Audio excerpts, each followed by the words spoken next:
That particular day, fatigue seemed to have taken a heavy toll on me.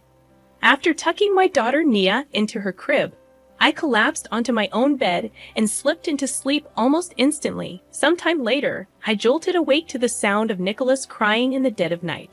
Still half asleep, I glanced at my mobile phone. 1:00 a.m., thankfully. I managed to snatch a brief nap earlier. Summoning what energy I had left, I dragged myself up, intending to comfort Nia in the living room. Just then, a sharp voice pierced the silence. "Shut up! Be quiet." Momentarily disoriented, I couldn't pinpoint the source. Perhaps it was my mother-in-law Jamie, I reckoned, yelling from her room. "Yes, I'm coming to soothe her now," I mumbled, opening the living room door. To my shock, Jamie stood over the crib, glaring at Nia. Without a second thought, she struck Nia's face. "What are you doing?" I erupted, my voice resonating louder than ever.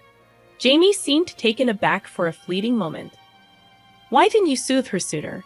This child is so noisy," she retorted, her voice tinged with panic. Rushing to shield Nia from Jamie's aggression, I couldn't fathom the situation. Hitting a baby? It was incomprehensible. My name is Candice, a 28-year-old housewife. Once an office worker, I now focus on household chores and childcare during my maternity leave. My husband, Miles, and I moved in with Jamie, my mother-in-law, about a year ago. With Miles frequently away due to his demanding job and his concern for leaving me alone during pregnancy, coupled with Jamie's solitude following my father-in-law's passing, we decided to live together. Initially, things went smoothly, but gradually, Jamie's true colors surfaced, and truth be told, I struggled. "Candy, you're awfully slow at housework, aren't you? Can't you prepare better meals?" Her criticisms echoed incessantly. I apologize for the confusion, but it seems like there are some repeated sentences and inconsistencies in the provided text. However, based on the available information, here's a revised version. I regret to say that Jamie consistently harassed me whenever an opportunity arose. While Willis, her husband, was still alive, I had no issues during visits to my in-laws' house, and I didn't particularly dislike Jamie at that time. However, after Willis passed away and we started living together, Jamie transformed into an unbearably selfish and rude presence in my life. "Hurry up with the housework. You're really useless, you know." She would insult me with remarks that went beyond the realm of household chores. As I was pregnant, it was only natural for me to be slower with tasks, but Jamie seemed indifferent to that reality.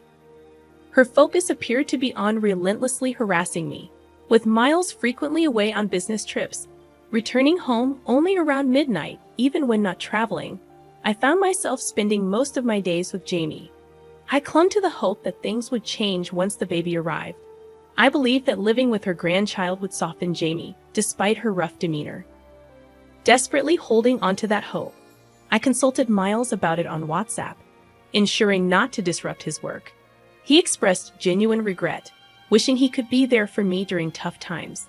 He also took care to admonish Jamie when they met, providing me with a slight sense of relief.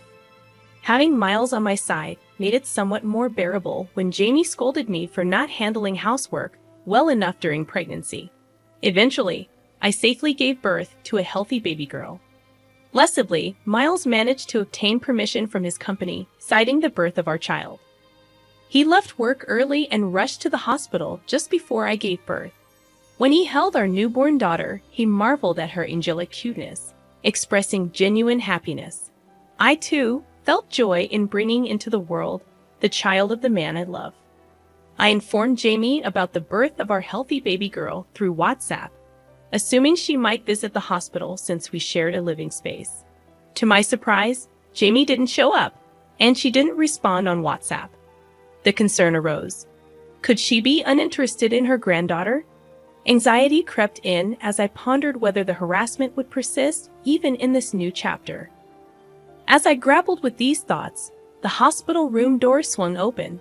"Candice, how are you feeling?" "Wow, what a cute baby. It's a girl, right? She's going to be beautiful."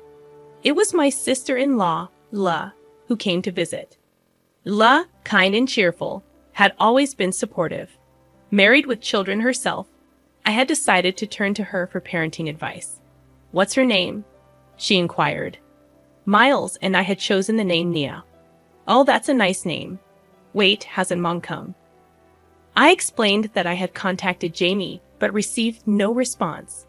La chuckled. "She's really a pain sometimes, isn't she? Unpredictable and lacking common sense." I agreed, appreciating La's straightforward nature. She had once encouraged me to vent to her about living with Jamie, understanding Jamie's difficult personality. La refrained from admonishing Jamie unless absolutely necessary, knowing it could backfire on me. Little did I know that life would become more challenging after Nicholas was born.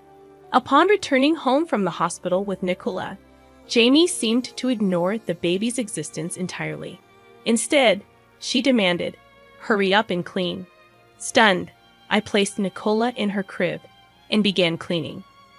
Jamie, about 5 minutes later, started yelling, "Candy, come here." Perplexed, I approached, and Jamie complained about the baby's crying. "Do something about her," she insisted, referring to Nicola as that baby and treating her as a nuisance. Jamie's mistreatment continued, criticizing Nicola's cries and yelling derogatory remarks. Each time Jamie yelled, Nicola cried louder, creating an uncomfortable atmosphere. Frustrated, I implored, "Her name is Nicola. Can you please call her by her name?" "Shut up. Don't tell me what to do. You're her mother. It's your job to take care of her and make sure I'm comfortable," Jamie retorted. "Look, she's crying again." Nicola's cries had escalated due to Jamie's harsh words, creating a distressing environment for both the baby and me. After putting Nicola to bed, I had to halt my chores and attend to her soothing needs. Yet even this interruption incurred Jamie's displeasure. Upon returning to my chores after settling Nicola, Jamie exclaimed, "Ah, this is really in the way, takes up so much space," as she kicked the crib. The crib shook, and Nicola woke up crying again. "What are you doing, Jamie? Shut up. It's your fault for insisting on putting such a big thing here," I retorted, exasperated.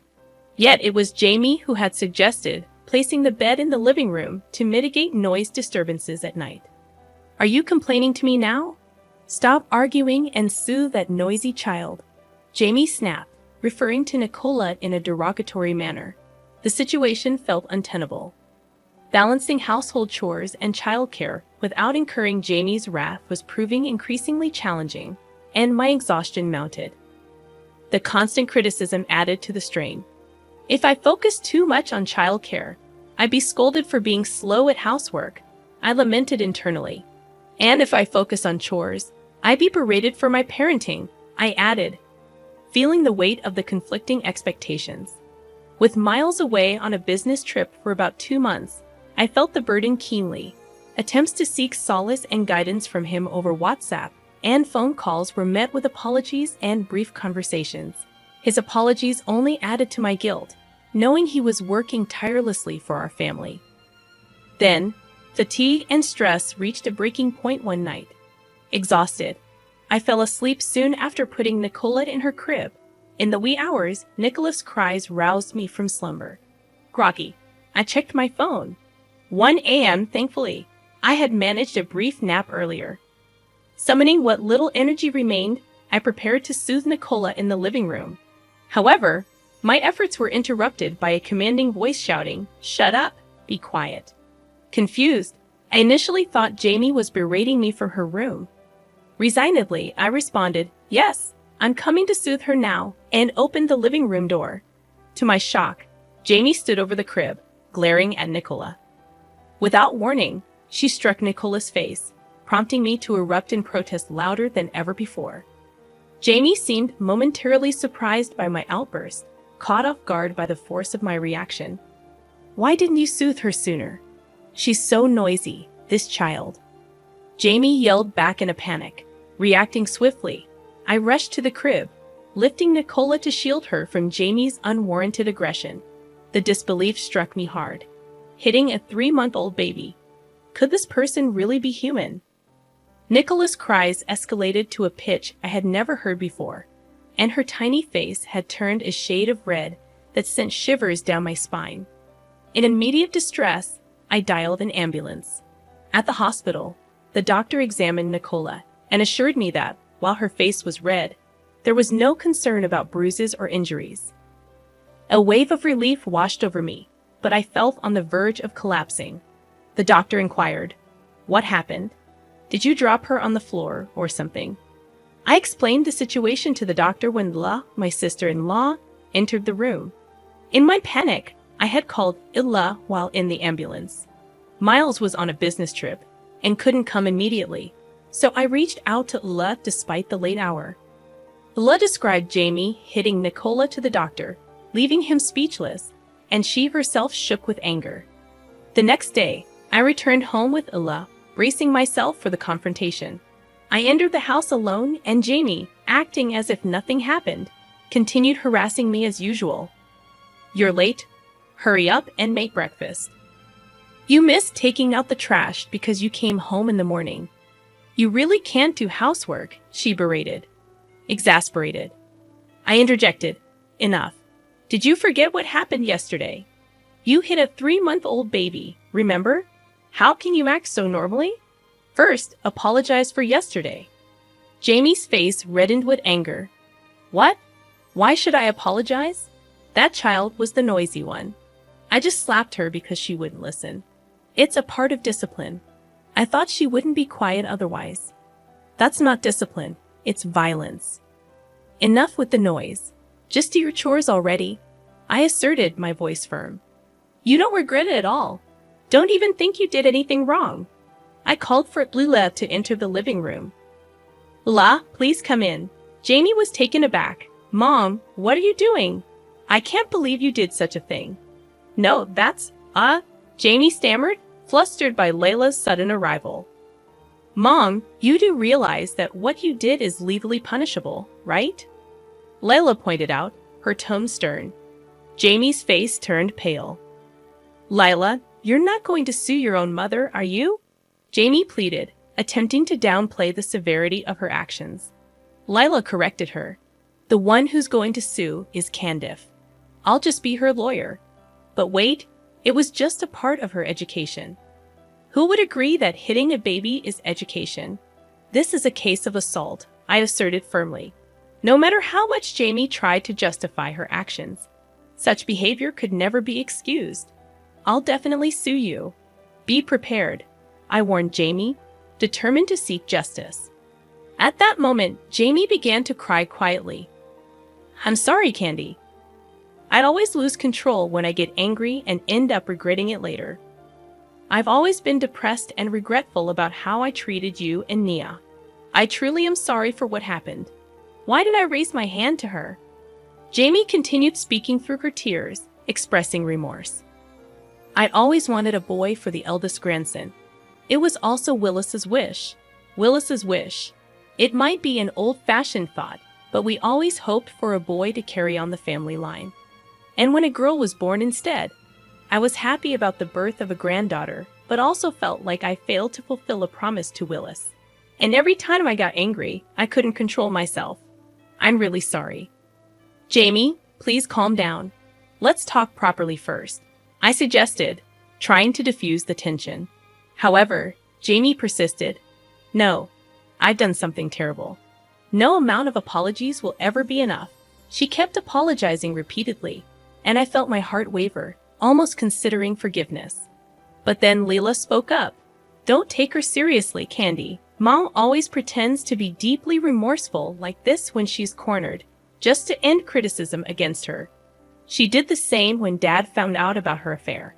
He forgave her because he fell for her act, but her tears dried up immediately afterward.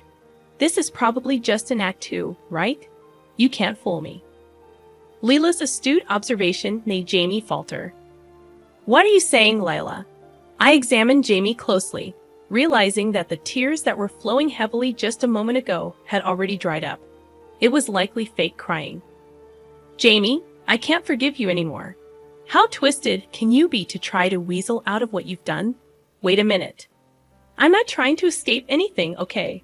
Okay, I understand. But we've already decided to take legal action, I asserted. As I spoke, Jamie's face turned red with anger. Don't joke with me.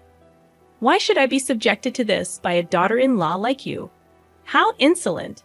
Just then, the sound of the house key turning was heard. Candace, is Nicholas safe? Miles' voice echoed through the tense atmosphere. Why are you here?